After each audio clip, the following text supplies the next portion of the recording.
and welcome to Amy Hart's Mums Club. In this podcast, I'll be sharing the highs and lows of parenthood, and I'll also be joined by a gaggle of fabulous guests, and we'll also delve into their experiences too. And that's not all. This podcast is for you. We'll be sharing hints, tips and tricks of our parenting journeys with you all to help you along the way. Now, today's episode is a bit of a different one to what we've done before. Obviously, I've been joined by mums, but today we're going to be talking all about trying to conceive and if it doesn't always work out the way you think it's going to. So I know this will be a really sensitive subject for some people. So if it is a sensitive subject for you, love you loads, and we will see you next week and we'll be back to our normal episodes. But if it is something that you'd be interested in, please welcome Alex Murphy. Now, we know each other from doing Celebs Go Skating. Yes, you did my show. Yeah, I did your show. Now, Alex, if you didn't know, she's a big on TikTok. She used to be on Dancing on Ice as a professional skater. You were a professional skater before that. And now you're taking the social media world by storm. Yeah, I love it. I love social media. I love skating, but I love social media more, I think. Yeah. You're like, less effort. Yeah, just do that like from home. from my house, yeah.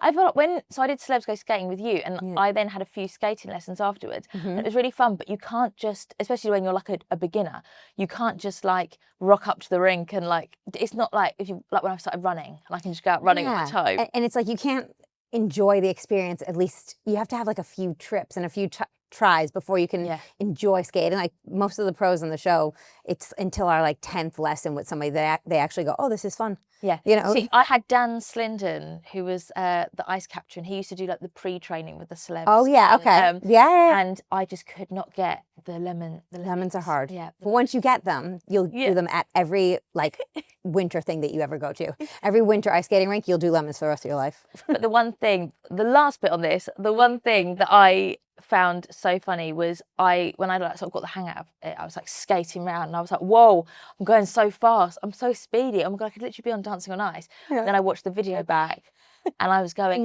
so slow, and I thought, how fast must it feel when you're actually on the ice? Like when you're actually going fast, it's like flying. It genuinely is like it's indescribable. You feel like it's unbelievable. You feel like magnetic. It's great.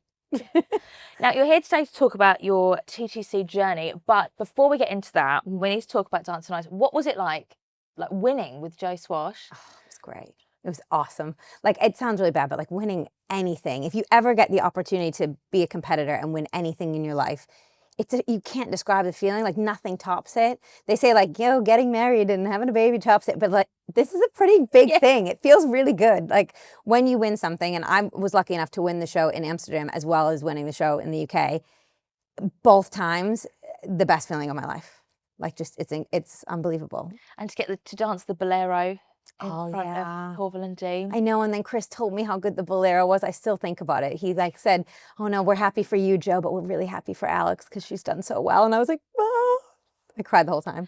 Who else were your partners on Dancing on Ice? I had Kem Setney. Yes. I had Brian McFadden. And then I had Michael Barrymore. So that was then injured. He hurt himself, but then Alex hurt herself. Other Alex hurt herself. So then you got Joe. Yeah. You inherited Joe. I inherited Joe, and he was in last place. And I was like, this could be bad. And then somehow, like, worst to first. I don't know how he did it, but he did it. Amazing. Yeah. Who would you say was the most fun to work with out of all your partners? It's so hard because every partner was different. So, like, Kem's like a brother to me. We still stay in touch. He texted me when I was on the way here today. Like, we're still super close. At my wedding, like really, really good family member of mine. I love his whole family. The whole family was at my wedding. That's how close we are. Brian McFadden, he was a really fun time. Like he was really good, but he was a lot of work because he had another life and family, and he was traveling a lot. So I was going to Dubai and South Africa with him and training him while we were away overseas, and that was a lot. It was a lot. And then, Michael Barrymore was really fun too. But then obviously Joe takes the cake because he's like a dad, and he just took care of me the whole time. And he was just like, he babied me. The rest of them I felt like I took care of, but Joe was like, Al, do you need food? Do you need this? He was just such a dad. Were you quite surprised when you met Michael Barrymore? Because obviously there's a lot of public perception of him. Yeah. Was it nice? You know what's so hard is like being an American, didn't know who he was. Didn't know anything about him. I saw he came out with the list when it was announced, and you Google him, and obviously you see a lot on the internet, but when I met him, he was a really lovely guy, and he was kind, and he was excited to do the show, and I was devastated for him that he got injured, and it was of no fault of anyone. He was working really hard, he tried his best, and we did have a really good time. Like, we enjoyed ourselves, but it was weird, like the documentary came out, and I was in it, and that was a bit strange. That was a bit weird, and I don't think I really understand the impact of what had gone on in his life, fortunately, because I'm American. So I don't really know. I just know him as a nice guy. Do you know what I mean? Yeah. He's a bit of a TikTok sensation now as well, isn't he? I love his TikTok lives. Yeah. And posting all the old clips, because he was such like a big part of like all our childhoods, like Saturday Night Telly. Like he was. So he was who you guys watched every set. I didn't even know that. Like I know now he's like reviving his career through TikTok, and I've seen it, and I just think, you know what, I think you have to reinvent yourself. I don't know much about his history or his backstory, and I just know him at face value, and he was lovely to me. He was a nice guy. I think that's the thing on these shows like Strictly and Dancing on Ice and stuff. I feel like as a professional, you can't like think about anything on the outside, because you're there, aren't you, to teach them to skate, to teach them to dance. Yeah, and you know what, it just depends on like paparazzi and things like that. Like the most that we had paparazzi wise was Kem, actually, because he had just come out of the Love Island, and that was weird to me my first year on the show. But then as time went on, I think people respect boundaries and they kind of left him alone. But yeah, it was weird at first, but he's a nice guy. He treated me well. So yeah. Now you got married. How long ago did you get married? Oh my God, December 2023. To Kleiny. I had to think about that. Yeah. To Kleiny, out of Woody and Kleiny. Yes. Paul. Oh, Paul. Yeah. He's called Paul. Both of their names is Paul, and nobody knows that. That's why they're Woody and Kleiny. Ah. Does that make sense? Okay. So they're Paul and Paul. Paul and Paul. Like the chuckle, half the chuckle. Kind of, yeah. How is that for you? Because obviously you came over here as an American. And now you've got married to a British person, so now you are going to be here forever. I know. What was that like, sort of making that commitment?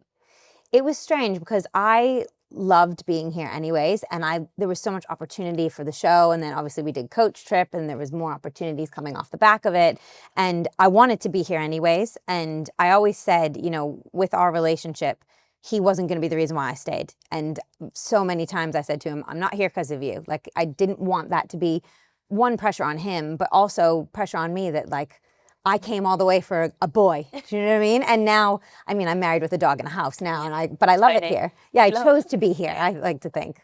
Because that was you and Brianne, wasn't it? Did Coach Trip together. Yeah. And Paul and Paul. Yeah. Also on Coach Trip. So crazy. Did you sort of get together during Coach Trip, or was it like an after thing? Like, oh, it was really nice to get to know you. Maybe we should go for a drink sometime. It was really weird. So Woody, his appendix burst, so they had to leave the show like a couple days in. Me and Brianne were only there for a week, but it felt like 6 years. Like it felt forever. And Woody's appendix burst, and he was taken to hospital. And so we had a group chat, and then all of a sudden I got like a text privately from Kleiny that I was like, or maybe I did it, I don't even know. And I was like, oh, you know, how's Woody? And then all of a sudden this texting relationship developed. We got to see him before we left, because then they rejoined us. He had surgery and was fine. And then next thing I knew, I got do you want to go for dinner when we're back home? And he was home like a week later. Went for dinner, and that was it. But my first date was with Steven. Do you know Steven from Coach Trip as well? No, Stephen who? Bailey. Stephen Bailey from Coach Trip, redheaded comedian. Oh, yeah. So the three of us went on a date first. It was actually the three of us first. And poor Paul. I love that. But I love how committed to Coach Trip he was. He literally went and had his appendix out. Yeah. And then came back. Yeah. They don't do anything by half, I guess. No. Now, obviously, you two have sort of become famous for like your crazy videos that you do. Yeah, we had a good time in COVID. Yeah. Did it take a lot for you to be involved in that, or were you just well up for it? It's really hard because it's quite cringy at first. There's a lot of things that like you don't want to be seen doing on the internet. And I was seen as, you know, skating, you know, you're pretty and it's princessy and nothing's wrong. And he did say to me, he was like, you know, nobody knows who you actually are, and you're very funny. And if you showed that you were funny online, I think people would love you. And as time went on, I was like, okay, yeah, maybe I'll pop into that video. Okay, I'll be in it. And lockdown happened. We then started doing videos for my page and for his page, and I got made fun of a lot in the very beginning. I know I did. There were group chats about me, so I know that. What, people you know? Yeah, that were like, what is Alex Murphy doing? And now, as you see time's gone on, everybody then started doing it, so I don't feel bad about it, but it was cringy in the beginning. I just think, so then I'm a bit like, I would rather people send my videos to their group chat than tag their friends. You know, like when someone just tags their friend, I know. like without explanation. I know. I'm like, no, just send it in your group chat. Like, I don't need to know that you're like discussing me. I know, it's bad. And I think that that just is an insecurity on other people, but you have to really be thick-skinned and go, I don't care what anybody thinks. This video might get views, or why am I doing this? And mine was to provide entertainment because everyone was sad during COVID. Yeah. And I was having fun. It was making me happy. Exactly. As long as you're having fun. Yeah. I didn't think it would be something I'd eventually like monetize in the future, but here I am. Now, your videos at the moment, I am an avid watcher of, and I'm trying to convince my husband that we should just live on steak and eggs the rest of our life, but he's not having any of it. To anyone that doesn't know, can you just explain quickly what it is? So carnivore diet is essentially eating meats and eggs and a little bit of dairy, like raw dairy. And I never ever set out to ever be like a fitness influencer or a food influencer or anything like that. But we were feeling bad after Christmas and you just don't feel right. And we saw this on a podcast that this is the best way to make yourself feel better. We were like, well, why would we not give it a try for a week? And honestly, to be completely honest with you, I was like, I'll do it for the week for the content because that will be hilarious because we're going to hate it. And I did it for a week. And on day like 5, I felt awful, day 3 and day 4. On day 5, I was like, whoa, something's happened and I feel good. And then all of a sudden I hit day 7 and I was like, we should do this for like another few days. We were going to do one more week. And then as time went on, it was 30 days. Then it was 60 days. Then it was 90 days. And now it's just become a way of life. And I've got all my friends on it. I'm down that rabbit hole deep.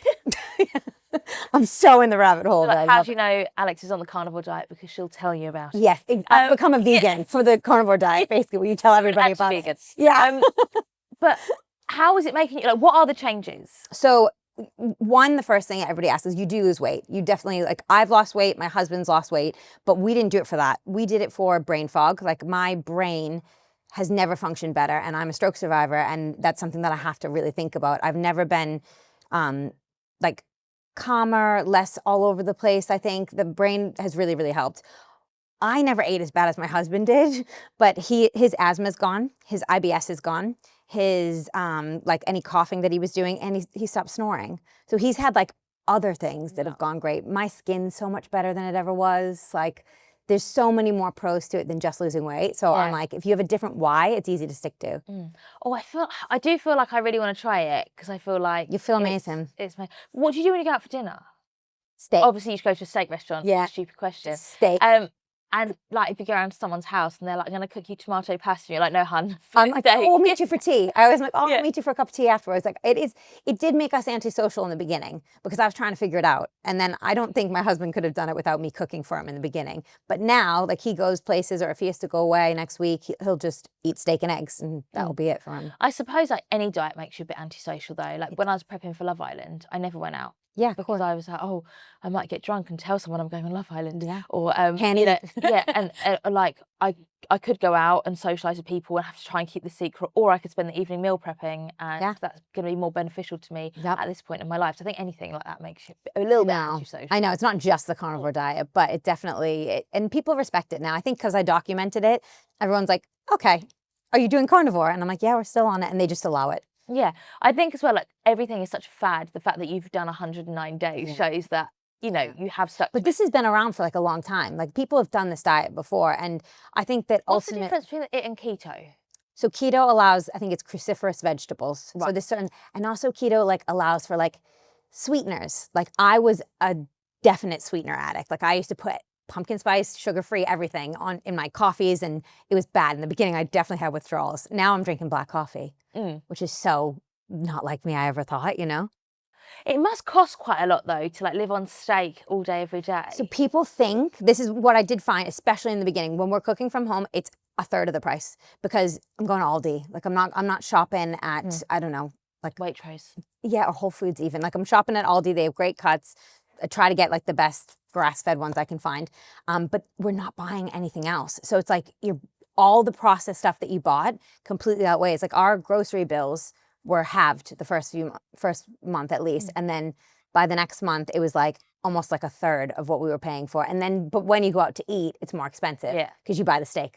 Yes. Yeah. Swings and roundabouts. Yeah. I suppose like with my shopping, it's not the fruits and veg that shove it up. It's like, oh, I'll buy these smoothies and I'll buy this Diet Coke. Yeah, and these snacks and these snacks and these snacks. And it's all that stuff that adds up, like the peanut butters, all the things that you don't really think about. But when you cut all that stuff out, I still need that. But, he cuts it out. Everything's gone. It's bizarre. Yeah. But you can have chicken as well. Can you have like pork? Yep. You can have any meat, technically. Carnivore is like any meat. People do it really crazy, like Michaela Peterson, and some people do just red meat.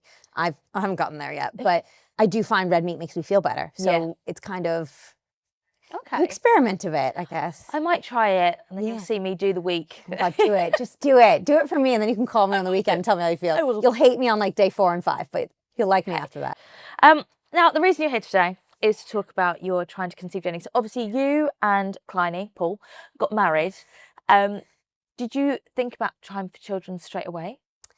So I think I always knew I wanted kids, and I think Paul's always wanted kids too, but it doesn't really come to you until you're later if you're busy. Does that make sense? So I was never like, oh, I want to try right away.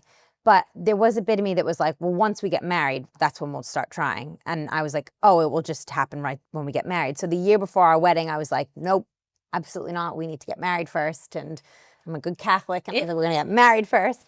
And then we started trying right after. And I guess you just assume it's going to happen tomorrow. I was going to say, did it ever like enter into your head like, oh, like it might not work, like because like how old are you? I'm 37. 37. I was 35 when we started married. So did you ever think like, oh, I'm a little bit older, it might be harder, or were you just like, oh well, you get married, then you have a baby? That like we've always been taught how not to get pregnant. Oh yeah, it must be really don't easy get pregnant to get pregnant because you'll die. That's everyone's like, don't get pregnant. You will get sick and die. And it's like that is the worst thing that we've been telling people, but we've always been told not to. And I thought it would happen naturally and quickly because my family has older babies. I don't know if that's just a hereditary thing. My aunts had the twins at like 39. Like, so a lot of people in my family are in like 37, 38, 39, 40. Like, there's not many young moms. My mom, when she had me in the 80s, she was 31, and that was old back then. Like, it just, we've always, it's just, it wasn't a thing to me that I would have like a time limit. But then once you start trying to conceive, all of a sudden everybody talks about the time limit, and you're just like, oh my God, wait, how old am I? So, we started trying, I was 35, I hit 37, and I wanted to drive my car off a cliff because I was like, why am I 37? How did this happen so quickly? It's just been, a year. I always said, I never thought I'd get to be this old. I know, it's horrible. I don't want to be old. So I'm quite a planner. So when me and Sam are like trying for a baby, I'm like, okay, so military precision. So we'll start trying here. And then if we haven't fallen pregnant by this point, then this is our next step and this is our next step. Had you thought about that, or were you just sort of like going along and then suddenly you're like, oh, it has actually been quite a long time? So I'm a bit of a planner, but Paul's not. So, and I just think I'm American. Like, Americans get tested for everything. So if you are in the States right now, we have like, what is it, proactive medicine or something. So basically you'd have a checkup every year, right? Where it's more reactive here with the NHS, where you go if you have a problem. So if we were like, okay, we just got married, we want to try to conceive, in the States, we would go to the doctors immediately. And that would just be something that you do. They'd check you out and see how you're doing, and then they go on your merry way, right? So I went, after like 4 months of nothing happening, I was like, maybe I should just go get checked out. Maybe I'll be the American. And they checked and everything's fine. And luckily, touch wood, like everything's been great and they haven't said anything wrong. But yeah, when it didn't happen right off the bat, I did instantly think, oh shoot, what if something's wrong? Fast forward however many months, nothing's wrong. So it's just... And that's sometimes harder, isn't it? It's way harder. If you could tell me like exactly what's wrong, then I can sort it out. Fix it. I can find a solution. But when there's nothing wrong, you think, is it quite a lonely place to be sometimes? Very. I think, like, I haven't talked about this. Like, I haven't told my family about this. No. We haven't had this conversation with my family. Like, we haven't had this conversation with my in-laws, with my cousins, I just haven't had this conversation because it's isolating. And it's really weird. I'm not going to cry, but you feel embarrassed.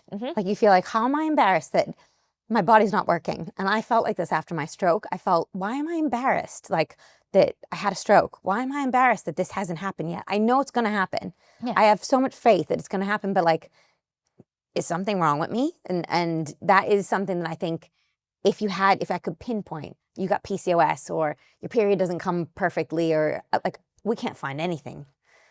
It's horrible. Do you know what I mean? I think unexplained infertility needs to be talked about more, because I feel like, like you say, PCOS and like sperm issues and stuff. And I'm sure that if you, like, I know you said you haven't had this conversation with a lot of people, but anyone you speak to will be like, oh, I'll tell you exactly what you've got to do. Go on vacation. Yeah. Just don't think about it. Have a drink. Oh, thanks for telling me not to think about it. I've stopped thinking about it now. Go have a drink. You just need to relax. If one more person, like it will happen when you least expect it. That's another one too. But what's really funny is because I've not told people that I'm going through this, not many people have said that to me, but I feel like this is all about to come in, if that makes sense. This is the first time talking about it. I'm like, the next thing I see, I'm going to be, don't worry, it'll happen when you least expect it. Don't worry, go on vacation, have a drink, stop dieting. Like, it will be something. That will be the first thing is, oh, well, maybe if you ate more vegetables, it's because you're not on a balanced diet, because you're only eating your beef. Well, what about the other year? Before the 100 days. Exactly. And it's just, I think people, it's isolating because, one, I'm not talking about it, and I don't have many friends that are going through it with me. I have a couple that have gotten pregnant, and that's amazing. But it's also like, well, you're not part of the club anymore. It's like, I'm so happy for you, but I can't talk to you about it. It is so hard. I think Sam doesn't really understand about how, like, with stuff that we've been through in the past, like when I've been like, well, like, all my friends know already. So I've got to, like, tell them what's going on. And he's like, well, I haven't told any of my friends what's going on. And I'm like, well, it's because as girls who speak to each other every day and who know that we're trying for a baby and stuff, I'm like, yes, my period's due next Thursday. See, so on Thursday, I get a text from my friends like, has it come today? No. Kind of nice. And like, I have a lot of friends who are also going through the same thing. So, I'll be like, where are you up to? And they're like, ovulation window. I'm like, okay, good luck. Yeah, I know it. And that's kind of nice. Like, that's actually like a lovely, like, support system. I think because I've been a bit embarrassed about it, and because it's ingrained in me that, like, if you work hard, you get what you want. So it's nobody's business. And it's also like work in silence type thing. And this isn't exactly the same. It doesn't exactly work like that. But because I haven't really told anybody that we're devastated and this is taking too long and I feel tired, and because I haven't said that, I don't have anybody around me that's, I don't know if it would be worse. If someone was checking in with me every day, I don't know if I'd be like, don't remind me. I have friends who have been on quite long TTC journeys, and I've sort of said to them, I'm here for you whenever you want to talk. Some days you'll want to talk and some days you won't. So I will never ask you. But I'm not asking you because I'm not asking you because I don't care. I'm not asking you because I don't know whether it's a day that you'll want to talk about it or not want to talk about it. So just come to me when you want to talk about it, and I'll be here to talk to you about it. Yeah, it's hard.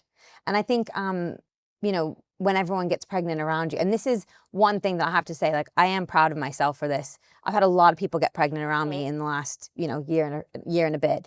And a lot of people, I think, depending on how long you are in this journey, you start to get jaded and you start to get, why me? Like, when is it my turn? I'm not there. Thank God I'm not there. Like, I'm still so excited when my friends get pregnant, and I'm so happy for them. And I haven't gone and had that, like, cry where everybody says you get like, oh, like, why is it not? I haven't had that yet. So I'm like, does this mean I can go a little bit longer? Does this mean I'm actually strong enough that I'm still really happy for them? I don't want their baby. No. I don't want their guy's baby. Like, it's not how it works. So I've been really good about that. And I think that's the one thing that I can, like, hold on to and be like, this has been a really tough chapter of your life, but you've been so happy and gracious for people. And that's a really good thing. Like, try to stay there. I hope that we're not on this longer, and then I start to get jaded. Do you know what I mean? How would you say, for people who in that situation are the friend who's got pregnant, how would you say is the best way to tell a friend who's...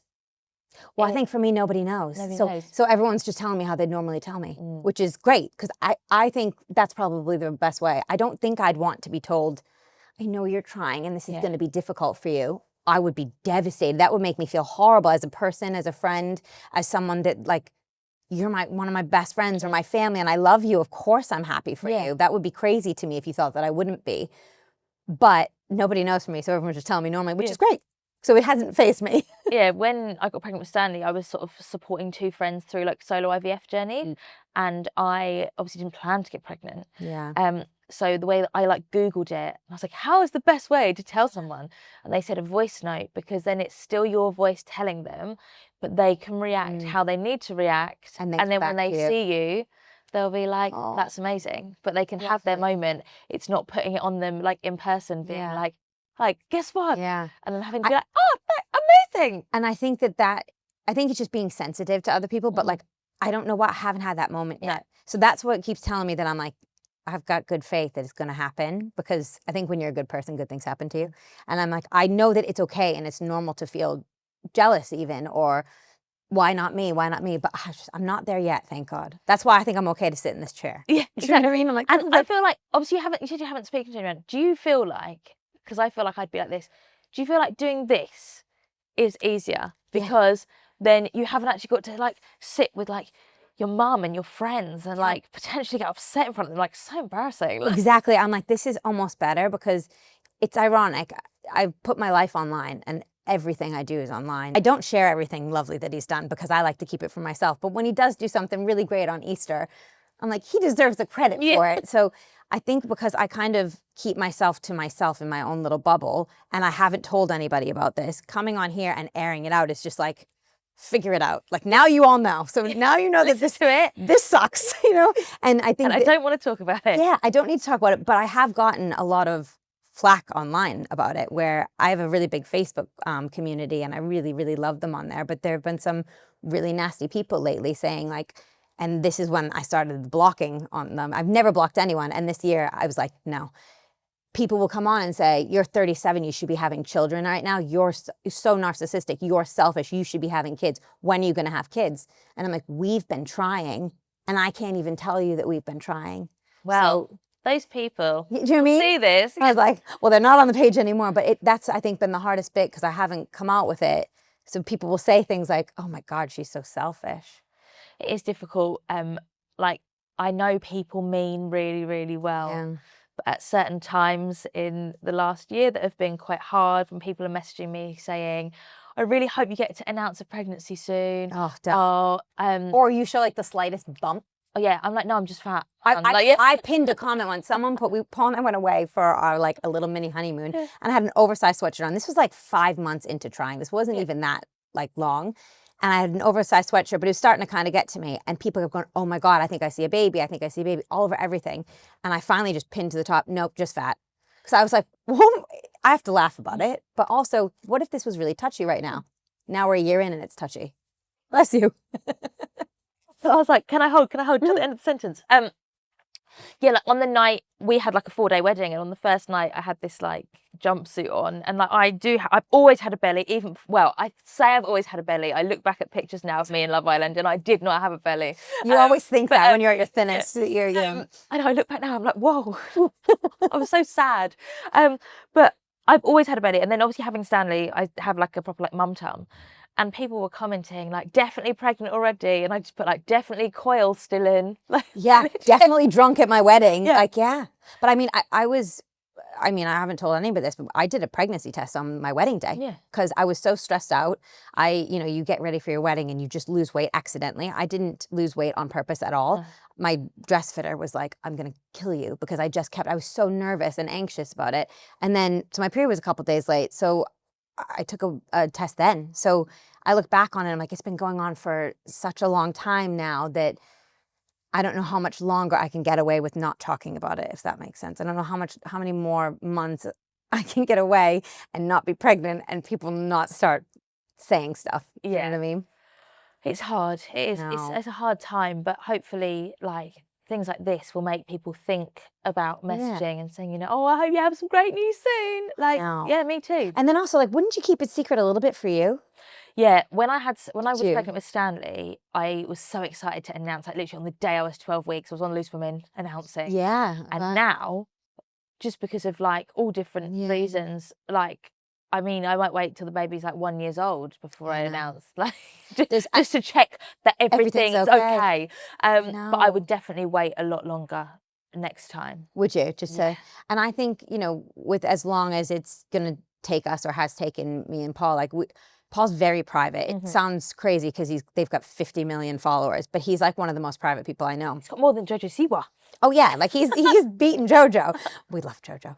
love JoJo. But it's really hard for him to put anything public out there. Do you know what I mean? So I'm like, I wouldn't want to do that for him, firstly. And then also, yeah, I guess, I don't like the idea of people hiding the pregnancy because they're nervous. Like, I believe in, if you're pregnant at 6 weeks, you want to tell your friends and family, tell them.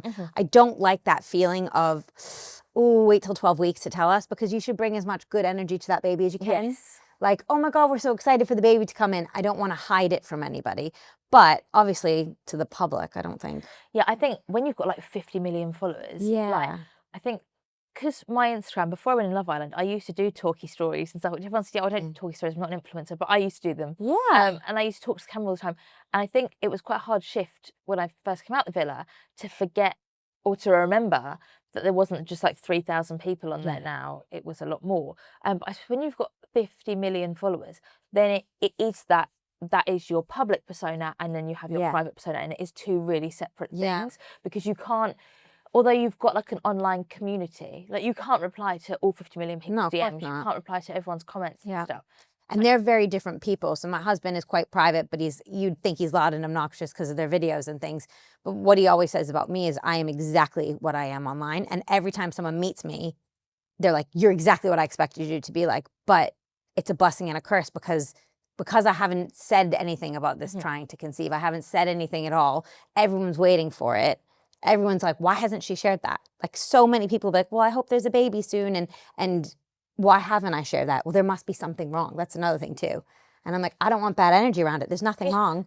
It's just taking freaking forever. Do you know, it's just taking too long. So yeah, I know it's hard. I know. It's a hard conversation to have. I feel like, yeah, it's almost like therapy now. I'm like, just get it out. Then I don't have to call my mom and tell her that I, like, by the way, Mom, it's true. Yeah. But thank you for coming on today to share this with us. Like, it means a lot that you chose to share it with us. Well, that's all we've got time for today. Thank you so much for Alex for joining us. And I hope that you found this episode really helpful and maybe inspirational to you as well. Don't forget to check us out on socials at Amy Hart's Mums Club on everything. And mine is at Amy Hart XO on Instagram and at Amy Hart on TikTok. And we'll see you next week with another fabulous guest.